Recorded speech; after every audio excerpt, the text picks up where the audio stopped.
Karena menurut Bang Jali ini mungkin statement agak sangat apa ya, berbahaya.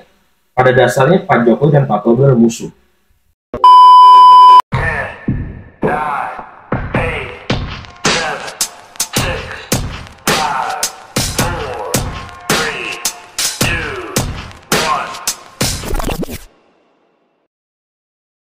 Assalamualaikum warahmatullahi wabarakatuh. Waalaikumsalam warahmatullahi wabarakatuh. Sebelum dilanjut, mau tanya ini apa maksudnya? Kayak gitu. Salam sehat. Oh, salam sehat gitu. Meskipun kan dari awal kan begini salam sehat gitu. Oke. Kan ada angka 3 nih siapa Enggak, nih? kelinci kali ya. Salam sehat, salam sehat. Oke. Jadi Bang Jali sama Kim buat konten lagi. Ini malam-malam banget ya Om Kim. Udah hampir jam 12. Hampir masuk Senin nih. Udah mau Senin gitu, Senin dini hari. Karena ya demi ngejar konten, karena besok ini udah bukan besok, udah Senin nih. Ya, udah Senin. Hari ini tanggal 16 itu akan ada hasil sidang putusan ya. Ya, putusan MK mengenai batas usia pejabat, pemimpin pejabat. Kalau sekarang sih bahasanya cawapres lah gitu. Dan beberapa hari selanjutnya itu ada pembukaan pendaftaran pemilu itu tanggal 19 oleh KPU gitu. Jadi udah mulai bisa daftar lah kayak gitu. Nah ini Bang Jali sama Om Kimo membahas yang pertama adalah soal apa ya, hasil sidang putusan MK. Kan kita belum tahu nih apakah diterima atau ditolak soal ininya. Kita berandai-andai aja. Iya, berandai-andai. Kita masih di segmen orang bicara politik itu. Ya. Nah kita bahas itu dulu, nanti akan mengalir ke soal pilpres. Ya, banyak tim menyebar gitu. Tapi utama dari MK dulu. Ya. Tanggapan Om Kimo nih, karena kan MK itu kan yang kita tahu itu gugatannya dulu ya, gugatannya diusung oleh pejabat, kalau nggak salah yang mau dikoreksi itu dari Gerindra, salah satu kadernya, dan juga PSI, supaya batas ambang usianya diturunkan jadi 35 tahun. Nah ini digugat karena punya tujuan dan maksud supaya bisa anaknya Pak Jokowi itu Mas Gibran untuk bisa daftar lah ikut pilpres, yang katanya direncanakan mau disandingkan sama Pak Prabowo. Itu santel banget lah, karena spanduk-spanduknya udah rame kayak gitu kan sama Pak Prabowo kayak gitu. Nah, ini kita lihat keputusannya. Nah, isu ini makin ketat, bahkan dianggap dinasti politik karena ketua MK-nya itu adalah masih ada hubungan saudara kayak gitu, itu omnya Mas Gibran kayak gitu ya kan. Jadi ini semakin peluang semakin kuat bakal diterima nih soal gugatan itu gitu. Tanggapan Om Kimo nih mengenai rangkaian isu dan segala macamnya bagaimana ya Om? Terutama soal MK ini. Ya, makasih Bang Jali. Nih, Sobat Kimo. Tadi Om Kimo aku mau koreksi dulu ya. Katanya kemungkinan besar bahkan terima, enggak, belum juga, karena ini kan isu yang berkembang. Ya, artinya apa? Bahwa kita ini masih meragukan pengadilan yang ada, karena di sana ada iparnya Pak Jokowi atau omnya Mas Gibran menjadi ketua MK, dan mudah-mudahan isu ini tidak tepat adanya. Dan Om Kimo berharap besok itu, hari ini nanti pagi itu, mudah-mudahan putusannya adalah tidak diterimanya gugatan tersebut. Tolak ya? Iya, ditolak. Gugatan itu boleh siapa aja ya, setiap warga negara boleh siapa saja. Dan kebetulan ini seperti yang ini masih belum paham ya, apakah Gerindra yang mulai atau PSI yang mulai. Nah, jadi ini gugatan itu bisa siapa aja, setiap warga negara. Nah, andaikan. Nah, ini kita berandaikan kalau itu diketok palu diterima. Ini yang bakal ramai. Disetujui ya? Iya, disetujui. Karena apa?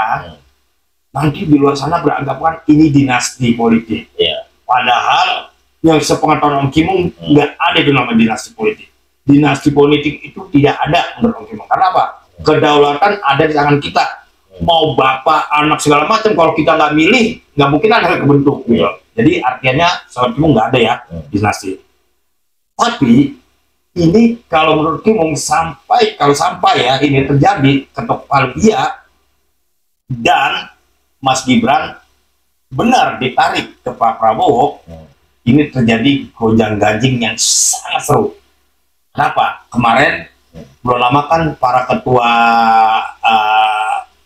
ketum dari koalisi Indonesia Bangkit, Indonesia Maju, itu kan sempat berkumpul. Dan itu sempat dilontarkan, Om Kimo pikir bakal diumumkan loh, ternyata sempat dilontarkan 4 calon atau kandidat dari daerahnya, hanya sebutkan daerahnya. Ada Jawa Barat, Jawa Tengah, Jawa Timur, dan luar kota. Luar Jawa. Luar Jawa, kalau memang itu ada koalisi di situ, mungkin sih berpikir mungkin Yusril dari Belitung kan, Yusril. Nah, mungkin siapa lagi? Nah, tapi kalau di Jawa Barat itu mungkin Pak Ridwan Kamil. Tapi kan Golkar juga belum tentu mau. Nah, kalau dari Jawa Timur itu ada Pak Erlangga. Nah Pak Erlangga nggak tahu nih ada di mana nih. Nah, kalau Jawa Tengah mengerucut ke Jawa Tengah, cuma satu tuh yang kelihatan banget adalah Mas Gibran. Jadi Pak Prabowo sampai hari ini juga masih menunggu besok pagi. Makanya para ketua umum dan calon juga sedang deg-degan nih. Karena kalau sampai putusan itu terjadi, semua ngatur strategi berubah. Semua berubah, bermain semua. Gitu loh, Bang Gali. Nah,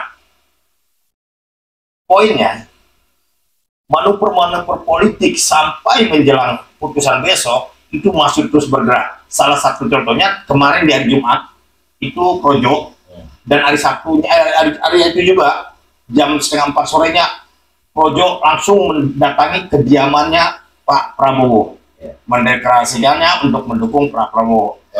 Projo itu di acara Projo kan? Iya, di acara Projo. Pada saat itu bukan mendatangi dong, Pak Prabowo yang datang ke Projo dong? Enggak. Ini unik nih. Untuk dipancing nih mungkin mau. Jadi pada saat di Projo tersebut, Pak Ketua Umum dari Gerindra tidak hadir, dan itu Ketua Umum Koalisi Indonesia Maju semua hadir, termasuk mata dari Gelora. Nah, di situ Pak Jokowi datang dan menyampaikan pidato. Kalau Om Kimung bilang ini settingan yang bagus. Bagus. Dari siapa? Dari timnya Projo atau memang Pak Jokowi sendiri yang bermain. Artinya gini, pidatonya Pak Jokowi pertama mengucapkan terima kasih sama Projo. Dan Pak Jokowi bilang, kalau saya tidak hadir di sini, dianggapnya saya lupa sama yang Projo. Tapi kalau saya hadir di sini, saya seolah-olah mendukung sesuatu. Pak Jokowi bilang. Nah, pada saat sambutan dimulai, Pak Jokowi mengucapkan semua kepada Pak Erlangga, bla bla bla, sampai Pak Yusril, dan terakhir, kenapa ditempatkan terakhir? Itulah dari ujung ditempatkan terakhir adalah para petinggi Gerindra yang ketua umumnya tidak hadir. Dan Pak Jokowi bilang, lah, ketuanya kok tidak hadirnya ketua umumnya? Nah, Om Kimung masih ngalir nih. Mungkin Pak Prabowo ada hal yang aneh. Nah, pidato dilanjutkan, segala macam dan sampaikan. Poin yang terakhir adalah Pak Jokowi menyampaikan, saya mendukung siapapun, yang termasuk yang ada di sini. Bisa jadi para ketua umum yang ada di sini dan yang tidak ada di sini. Artinya masih ambigu ya. Agak pecah. Yang tidak ada di situ ada Pak Jokowi, ada Pak Ganjar, ada Pak Anies, ada Pak Prabowo. Apakah itu ucapan itu disampaikan setelah hasil diskusi settingan supaya Pak Prabowo nggak ada gitu? Karena selesai acara itu, tim dari Projo, ketua Projonya mendatangi kediamannya Pak Prabowo. Nah, baru dideklarasikan. Nah, itu ada lagi yang unik. Mas Gibran datang, salaman, foto-foto, lari-lari kecil, setelah itu keluar lagi. Itu bukannya masih di acara itu? Projo. Iya. Ini kan ngapain gitu loh? Ada apa? Ini kan enggak, kalau menurut ada apa? Kalau memang sebagai undangan, ya undangannya bukan atas nama kapasitasnya sebagai apa gitu. Nah, dia datang. Kalau untuk sebagai anak mungkin aja anaknya Pak Jokowi, karena itu kan pendukungnya Pak Jokowi. Tapi kalau kapasitasnya sebagai institusi misalnya Partai PDI atau dari wali kota Solo, itu kan nggak ada toleransinya. Datang, foto-foto, bla bla bla, selesai, keluar lagi. Ada apa? Nah, Om Kimung lihat ini adalah kegalauan daripada bukan kegalauan, cara daripada Pak Jokowi untuk memberi sinyal-sinyal. Lagi-lagi Om Kim selalu konsisten ya, memberi sinyal-sinyal kepada induknya atau kepada PDIP. Ayo loh, kita sama-sama usung gitu.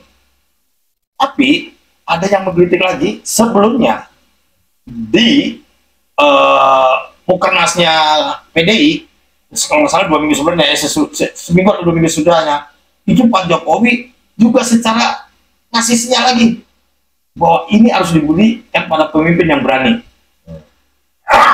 Sampai menyebut nama Mas Ganjar harus bisa kedaulatan pangannya, harus bisa meneruskan kedaulatan pangan kalau nggak salah. Begitu dilantik langsung, ya begitu dilantik langsung bergerak, langsung bekerja. Nah ini kan ini sinyal-sinyal. Jadi kalau menurut Om Kimo besok pun juga itu masih tanah. Dan yang paling nggak bisa tidur adalah 3 kandidat ini juga ketua MK.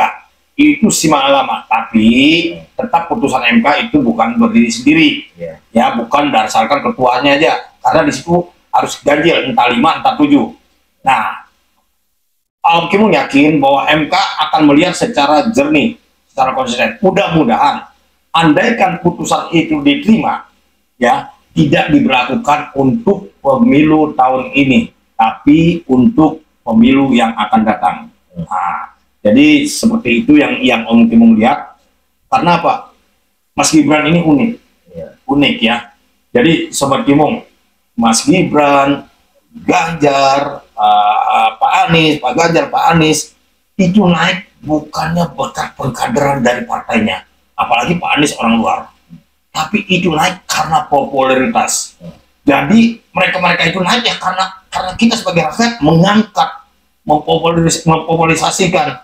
Dan ini kalau Om Kim pandangan Om Kim lihat Golkar adalah, kalau Om Kim adalah laboratorium politik. Yang benar itu kalau menurut Om Kim adalah pengkaderan.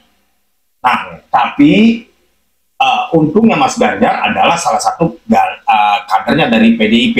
Kalau PDIP sampai saat ini sih Om Kim melihatnya masih konsisten ya.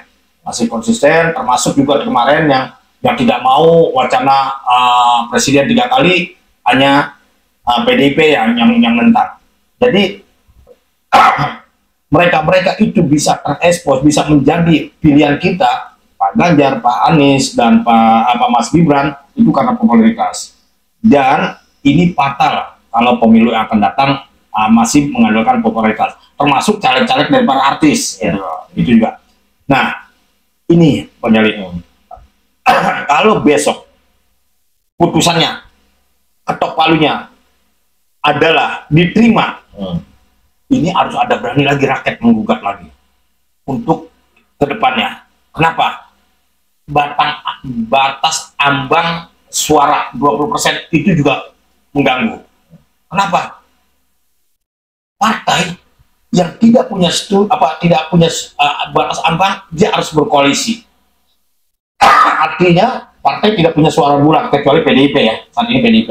Nah makanya kenapa Demokrat pada saat dia tidak bersama dengan koalisi perubahan setelah datangnya PKB, Demokrat itu dalam undang-undang harus menentukan calonnya. Makanya Demokrat itu seperti orang kehilangan arah. Akhirnya kalau nggak salah sekarang bersama PDI, ya Demokrat ya kalau nggak salah ya. Golkar dong.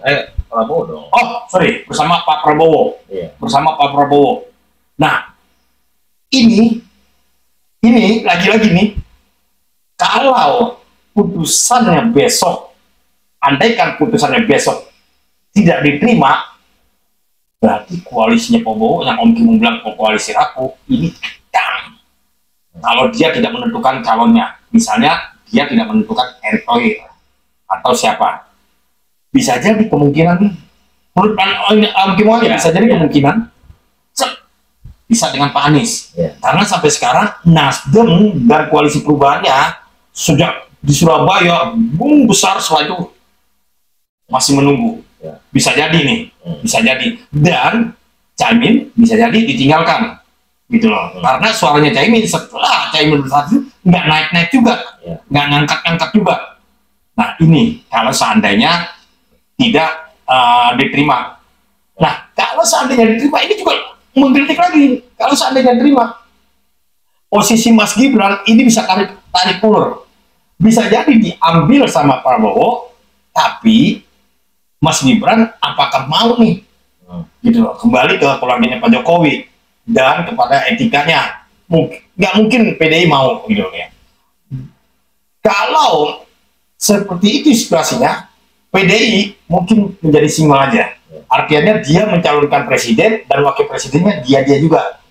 Presidennya adalah Pak Ganjar Pranowo dan wakilnya Mas Gibran. Dan ini ada yang ditumbalkan lagi. Karena menurut ya belajar A1 lah kemarin sempat ketemu, katanya tanda kutip itu Pak Mahfud sudah benar-benar terekspos, akhirnya PDIP sudah mengarah ke sana gitu loh. Nah, kalau ini benar terjadi, peta politik akan berubah. Kalau Om Kimung sih berharap kalau besok putusannya adalah clear, dibatalkan. Oke. Dan kalau memang itu ini harapan Om Kimung dibatalkan, kalau memang andainya terjadi penerimaannya, tetap Mas Gibran nggak usah masuk ke situ. Lebih baik masuk ke gubernur DKI atau gubernur Jawa Barat. Itu lebih ilegal. Apa maksudnya lebih beretika lah, lebih enak dilihatnya dan tidak terjadi gonjang ganjing. Itu Oke, Om Kim mau minum dulu, Om Kim, hampir 10 menit Bang Jali dengar. Ya. Jadi tadi penjelasan Om Kim panjang dan lebar dan cukup jelas. Poinnya adalah ada kekhawatiran dari Om Kim di mana rentetan kinerja Pak Jokowi selama 10 tahun ini jasa dari sekali dinasti. Iya. Intinya poinnya kan seperti iya. Dan Om Kim berharap itu dibatalkan ya, kayak gitu ya. Ditolak kayak gitu. Nah, kalau Bang Jali berharap itu diterima. Nah ini nih. Tapi sebentar nih, tolong jangan dipotong ya. Seperti Bang Jali tadi tidak potong sama sekali gitu. Kenapa itu diterima? Karena di negara di dunia itu bagaimanapun itu ada yang bahkan sampai 17 tahun pemimpin negara ya gitu. Kenapa? Ini untuk memberikan peluang bagi seluruh masyarakat yang ada yang sudah cukup umur, banyak cukup umur ya gitu ya kan. Ya kalau di kita kan cukup umurnya itu 17 tahun ya kan kayak gitu. Jadi memberikan semua peluang. Nah ini kenapa Bang Jali berharap terima? Karena adalah supaya itu bisa semua masyarakat bisa punya kesempatan kayak gitu. Nah tadi Bang Jali sempat menunggu nih apakah mungkin bakal ngomong soal Mas Gibran jangan terima, akhirnya diomongkan di terakhir kan tadi kan Om Kim akhirnya Bang Jali sepakat di situ. Jika itu diterima disetujui oleh MK, nah Mas Gibran itu sebaiknya tidak menerima pinangan siapapun meskipun itu dari PDIP seandainya kan. Karena kan di luar kan ada isu sana yang didoloskan Bu Mega juga udah gerak cepat nih. Paganya ini gampang deh tiket-tiket sendiri ya kan gitu. Pak Jokowi lebih harmonis malah kan itu lebih gampang kayak gitu ya. Yang Amsong malah kubunya KIM gitu kan sama juga gitu. Dari kasus ini kalau kita tarik garis lurusnya adalah bahwa sebenarnya ini sudah ada deal-dealan di mana saat Pak Prabowo ini menerima pinangan Pak Jokowi dari kementerian. Ini kita tarik dari belakang dulu ya kayak gitu ya gitu. Bahwa Pak Prabowo mau bergabung dengan Pak Jokowi, tentu ada permintaan bahwa dukungan yang dia sudah pasti dari 2019 itu pengen menjadi presiden di 2024. Nah itu mungkin ini pandangan Bang Jali sebagai umum ya itu diterima oleh Pak Jokowi. Makanya Pak Jokowi sampai hari ini pun coba kita lihat kalau masalah untuk kinerja Pak Prabowo kementerian apa sih yang bisa dilihat gitu. Coba menteri-menteri lain yang kinerja jelek langsung cut. Cuman Pak Jokowi tahu kalau Pak Prabowo di-cut politik rusak. Iya kan. Siapa yang coba yang orang penting ketum ini yang dipecat Pak Jokowi? Nggak ada. Karena dia mengikat semua. Yang kan yang kocok-kocok Wisnu Tama yang memang kasus korupsi ya terutama ya itu yang pasti dipecat.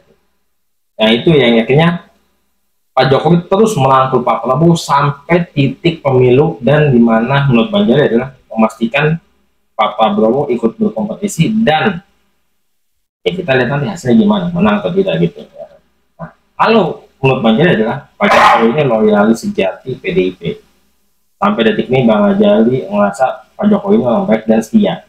Dari wali kota, gubernur DKI itu kan dari PDIP. Masa lu saksi di dalam kasus ini doang kayak gitu. Ini kayak mustahil lah menurut Bang Jali. Cuman kan politik kan yang nggak mungkin kayak gitu. Jadi strategi Jokowi yang hampir semua pengamat setuju. Ini Jokowi nggak bisa ketebak. Untuk pengamat aja nggak bisa menebak langkah-langkah politik. Nah, yang mengejutkan adalah semakin ini adalah mulai memainkan apa? Bukan memainkan ya, menggunakan apa? Anak-anaknya atau keluarga yang apa ya, berpolitik lagi. Mulai dari Gibran jadi wali kota, menantunya jadi wali kota Medan, Bobi, terus ketua MK, dan paling terakhir Mas Kaisang, PS ini. Begitu dia ini menjadi arah bahwa mawar yang pataninya logonya PS ini adalah ya ini partai Pak Jokowi gitu. Bagian sempat bilang sama Om Kimong, begitu Mas Kaisang jadi ketum, siapa yang paling panik? Pak Prabowo. Karena Pak Prabowo pasti langsung mencari ini. Karena Pak Prabowo ini ingin menjadi Jokowi, bahkan dari Jokowinya sendiri sebenarnya sampai hari ini kayak gitu. Kenapa sampai hari ini? Karena dia ini, kalau dia tidak mendapatkan apa ya, sesuatu yang berhubungan dengan Pak Jokowi yang kita lihat secara kepuasan hampir 80%, dia bakal kalah suara lagi gitu. Makanya dia terus nempel terus sama Pak Jokowi. Nah, Gibran lah daya tawar yang paling tinggi. Kan ada beberapa media yang mengatakan bahwa Pak Prabowo itu sudah menawarkan 4 kali Mas Gibran jadi wakil presiden, tapi sudah 4 kali ditolak gitu. Nah, ini yang Pak Prabowo Pak Jokowi nggak mungkin dong menolak terus-menerus gitu. Nah, ini akhirnya kenapa MK-nya penentuan dari nasib Pak Prabowo menurut Bang Jadi. Itu yang ini. Nah, skenario jika itu diterima, tentu nggak serta-merta langsung Gibran menerima gitu. Kita terlalu apa ya, permukaan banget itu. Ibaratnya kita tuh melihat politik itu kayak samudra. Permukaan ini dalamnya kita nggak ada yang tahu gitu. Kalau menurut Bang Jali coba menyamai dalamnya itu langkah-langkah politik Pak Jokowi kayak gitu. Nah, ini yang palingnya adalah gimana, karena menurut Bang Jali ini mungkin statement agak sangat apa ya, berbahaya. Pada dasarnya Pak Jokowi dan Pak Prabowo musuh menurut Bang Jali gitu. Cuman mereka satu sama nggak boleh bertentangan secara utuh. Karena apa? Salah satu bakal ada yang keok, politik bisa keok gitu. Cuman yang pasti mereka ini benar-benar berbeda menurut Bang Jali gitu. Namun Pak Jokowi tahu harus merangkul lawan-lawan terutama gitu. Bahkan loyal setianya pun udah mulai menyerang Pak Jokowi kan. Kalau orang bilang buzzer-buzzernya lah kayak gitu. Ini cukup berbahaya statement Bang Jali, cuman menurut Bang Jali seperti itu. Nah, ini yang paling penting adalah gimana Pak Jokowi bisa mendapatkan hasil yang diinginkan. Cuman yang pasti kalau itu disetujui keputusan itu dan Mas Gibran justru malah bergabung dengan Pak Prabowo, hilang sudah respect Bang Jali untuk Pak Jokowi. Hilang semua apa yang diciptakan sama Pak Jokowi selama puluhan tahun ini gara-gara kasus itu. Karena apa? Pada dasarnya Pak Prabowo dan Pak Jokowi adalah antitesis sebenarnya menurut Bang Jali. Itu sih statement Bang Jali. Ya makanya mudah-mudahan besok adalah putusannya diterima, tapi ada pengecualian. Kalau menurut Kim gitu, mudah-mudahan diberlakukan untuk tahun depan. Untuk 5 tahun yang akan datang. Karena apa? Tadi Abang Jali udah bilang di dunia luar pun batas usia. Kalau di Indonesia batas usia berstatus hukum ada 19 tahun ya. 17 bukan. Berstatus hukum ada 19 tahun. Nah, itu memang ini perputaran dunia cepat. Generasi sekarang itu harus punya andil. Nah, kalau dia cuma pemain belakang, ya sudah. Generasi muda nggak punya potensi untuk ini gitu. Tapi alhamdulillah ini mudah-mudahan putusannya diterima, tapi ada catatan diberlakukan 5 tahun akan datang. Nah, ini andai-andainya tadi yang tadi Bang Jali katakan sama Om Kim katakan. Nah, kembali lagi Om Kim mau menguatkan dari Bang Jali ya. Ya Om Kim sih berharap Pak Jokowi ya bijak. Artinya apa? Kalau sampai salah langkah, bukannya Bang Jali aja, Om Kim juga. Loh, kok seperti ini gitu. Kok seperti ini. Nah, analisis Bang Jali memang benar. Pak Prabowo ini yang kelihatannya apa ya, bersama gitu, tapi ternyata ya di balik layar itu Pak Jokowi lebih banyak kalah gitu. Nah, cuman kan Pak Jokowi ini juga masih ada utang jasa nih kalau Bang Kim ngomongin dengan Pak Luhut. Makanya Pak Luhut juga termasuk pendukung Pak Jokowi, maka dia dirikannya Bravo 5 untuk para pensiunan atau para penagrawannya Kopassus untuk mendukung Pak Jokowi. Nah, kalau mau Pak Prabowo nanti berdiri, ini yang harus dipegang juga. kemana arahnya Bravo 5 ini gitu. Karena hanya bukan sekedar NU, banyak pendukung-pendukung Pak Jokowinya itu juga kata Pak Jokowi kemarin di pidato-nya bukan satu dua, ratusan, termasuk Projo ini. Jadi Pak Jokowi bener sih, mungkin bisa jadi kayak yang analisis Bang Jali, kelihatannya aja bersama karena apa? Pak Jokowi mau menjaga nih di basis bawahnya, jangan sampai terjadi perpecahan. Kalau sudah terekspos dari sekarang perpecahan, udah repot. Makanya kayak lempar batu sebenarnya, dimainkanlah, ajukan gugatan ke MK, supaya nanti seolah-olah yang ini kan jadi bebannya di MK gitu loh. Jadi kalau misalnya putusannya tidak boleh diberlakukan tapi berlaku untuk pemilu yang akan datang, udah sebenarnya mau berlaku tahun ini juga nggak ada masalah kalau Mas Gibran yang terima. Iya, nggak terima gitu. Nah, tapi kalau misalnya diberlakukan untuk tahun ini itu lebih ada polemik walaupun Mas Gibran nggak terima kan, seolah-olah ada harapan nih dari timnya Prabowo kan. Putusan ini seolah-olah ada harapan nih, apalagi sinyal-sinyal main kayak tadi kayak kemarin di acara Projo datang dan berani salaman foto pergi lagi, itu kan ngasih harapan kan seolah-olah gitu. Karena ini permainan Pak Jokowi kan permainan paling terfiguran. Paling resikonya apa? Dia sadar bahwa ini sedikit mencorengkan dan kehilangan basis-basis pendukungnya dia yang setia gitu. Karena kalau yang tidak benar-benar paham cara membaca permainan beliau, ini menganggap Pak Jokowi sudah keluar jalur bahasa kasarnya kayak gitu. Ya, makanya menurut Om Kim enggak. Kenapa Bu Mega sampai hari ini masih mendiamkan, masih melihat, mungkin aja. Tadi kan Om Kim dari awal selalu berpikirannya ini ada berhadapan-hadapan, tapi mungkin aja enggak. Ini memang permainan mereka. Mungkin aja sudah mendapat pandangan dari Bu Mega, ya sudah silakan bermain. Yang penting selalu lapor gitu. Bisa jadi karena Partai Demokrasi Indonesia ini kader-kadernya yang militan dan yang setia itu banyak juga gitu. Karena kalau kita lihat ya Pak Jokowi di PDIP gitu, kita melihat bahwa dari koalisi PDIP itu paling adem ayem. Iya, tidak ada orang beda ini. Secara kadernya pun ya kalau kayak Pak Budiman dan lain-lain yang keluar itu mungkin pengecualian ya. Cuman kalau secara di bawahnya garis sebut kayaknya tetap konsisten tegak lurus dengan PDIP kayak gitu, dengan mengusung Pak Ganjar, bahkan lebih siap untuk tampil karena sudah menyiapkan tim suksesnya juga kayak gitu kalau untuk dari PDIP gitu. Makanya kemarin sempat ada wacana dari para kader atau petinggi dari PDIP, ada Jokowi atau tidak ada Jokowi tetap tempur. Artinya apa? Jokowi pusat sekarang ini pendem dulu gitu. Makanya kemarin MK bilang saya sudah dipanggil, tidak lama lagi ada statement. Itu Pak Bu Mega nggak suka. Bu Mega itu nggak mau yang begitu, makanya langsung selesai lah RK. Nah Pak Mahfud juga udah dipanggil, tapi Pak Mahfud nggak ngasih statement, diam aja gitu loh. Karena apa? Dia tahu nih karena Bu Mega itu maunya udah waktunya udah selesai gitu loh. Tapi ke kadernya dia tetap pasti dia satu, makanya disebut tegak lurus supaya itu loh. Jadi ya itulah yang bahwa dalam kasus ini yang benar-benar panik kondisinya Pak Prabowo. Kalau mohon maaf ya kalau untuk pasangan Anies dan Muhaimin menurut saya sudah tereliminasi sebelum tempur menurut Bang Jali. Mereka ini susah lah ngangkatnya lah. Kalau mau dibahas apalagi mereka selama ini kan sudah berkeliling untuk mengisi acara segala macam. Bahkan bisa dibilang udah kayak kampanye mereka ini sebenarnya. Tapi memang koalisinya perubahan ini bukan lagi sih sebenarnya namanya. Koalisi ini udah terpuruk dengan Nasdem sebagai pengusung, ada beberapa kadernya kena.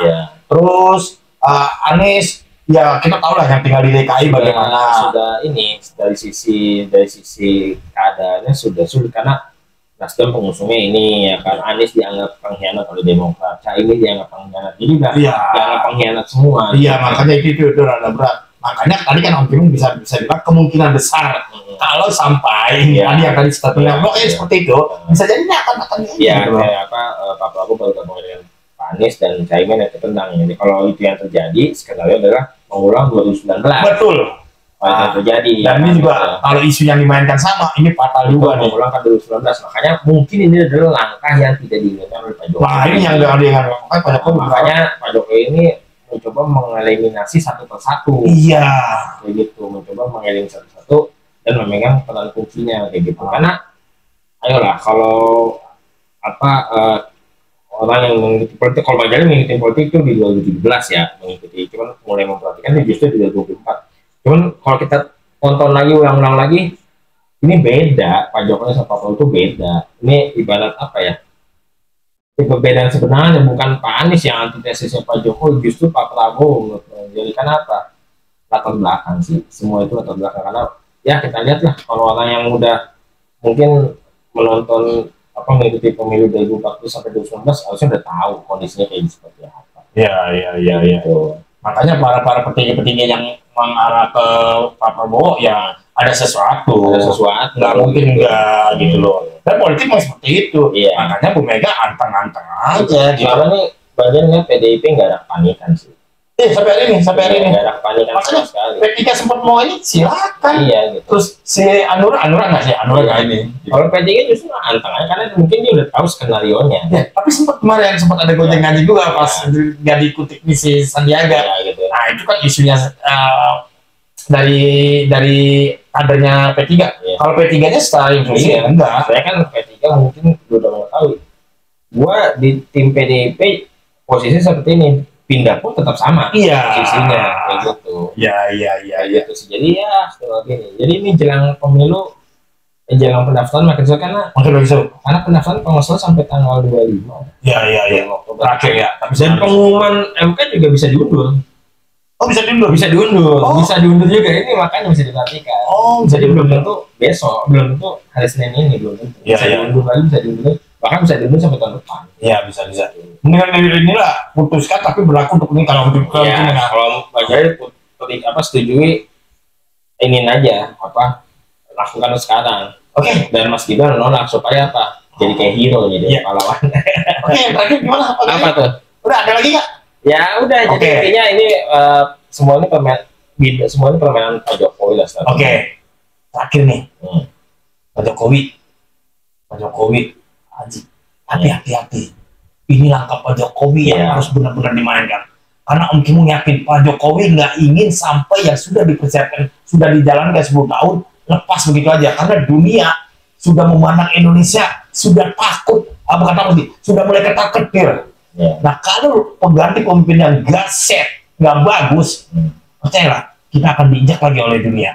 Dan para pemain-pemain yang di Indonesia yang biasa main impor, yang selalu menjadi bandari, itu akan lagi gelisah. Ya. Karena keuangannya pasti terganggu gitu loh. Nah, apapun putusannya besok, kalau putusannya benar diterima, Mas Gibran seperti kata Bang Jali, Ya. udah jangan terima. Gubernur Jawa Tengah cukup. Jawa Tengah atau DKI lah. Jawa Tengah sih menurut saya. Oh, kalau Jadi Bang Jali cocok, masih apa ya? Kepribadian masih cocok. Ya boleh lah Jawa Tengah atau DKI lah. Itu salah. Yang penting jangan diambil. Godaannya kuat, bahaya untuk di garis bawah di level bawahnya. Ya. Itu pasti berisik. Akhirnya Ya. ini jadi politika ini apa ya? Kalau menurut Utama mengajarkan bahwa inilah perilaku manusia kayak gitu, bahwa buat sobat Kimung ya jangan antipati sama politik gitu, karena dalam kehidupan keluarga, bertetangga, kerja di kantor segala macam itu udah berpolitik gitu, kita udah berpolitik sih gitu. Ini tinggal ini contoh sebenarnya politik ya, kalau kalian mau tahu manusia pelajarilah di politik, terutama sekarang kan apa benar-benar nggak kebaca untuk politik Indonesia kali ini ya. Jadi dan terutama untuk yang masyarakatnya jangan serius ya, maksudnya pilih sesuai hati nurani, sesuai yang kira-kira. Kalau Bang Jali milih pemimpin ya, yang mungkin bukan yang terbaik, tapi yang mendingan dari yang terbaik. Ya. Kalau Bang Jali gitu. Ya. Karena ya pastilah gitu. Susah ya. dari yang terbaik. Yang penting nyari mendingan dari yang terburuk. Iya. Bang Jali kayak gitu. Jadi itu aja deh kalau yang Bang Jali. Ada lagi Om? Nah, Oke. itu sebentar. Kalau putusan MK diterima, ia suka menggugat rakyat ya. Itu gugatlah ambang batas. Karena itu kalau menurut Kimung juga itu nggak fair gitu. Nah, Oke. kalau Bang Jali fair, ntar kita bahas. Ya, Oke, terima kasih semuanya. Mohon maaf apabila salah kata ya. Gitu. Jadi terima kasih. Assalamualaikum warahmatullahi wabarakatuh. Waalaikumsalam warahmatullahi wabarakatuh.